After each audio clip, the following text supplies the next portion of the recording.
আপনারা কারা কারা নিজের সাথে নিজেই গল্প করেন অবসর সময়ে বসে থাকলে, কেউ যখন পাশে না থাকে? আমার খুব জানার ইচ্ছে সেই গল্পগুলোর টপিকগুলো কি হয়, কেমন গল্পগুলো করেন। ইমোশনালি ইন্টেলিজেন্ট পিপলরা যে গল্পগুলো নিজেকে বলে সেগুলো ইমোশনালি ইন্টেলিজেন্ট গল্প হয়, সেটা আবার কেমন? বলা হচ্ছে যে তারা যখন গল্পগুলো করে বা বলে তার পিকচারটা সবসময় পজিটিভ হয়, সাকসেস ওরিয়েন্টেড হয়।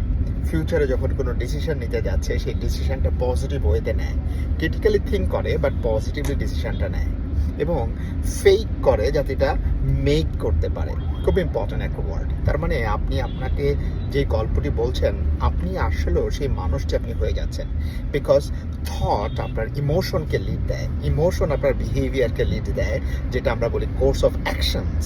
তার মানে আপনার প্রত্যেকটা অ্যাকশনস নিয়ন্ত্রিত হচ্ছে আপনার ইমোশন দ্বারা, ইমোশনসটা নিয়ন্ত্রিত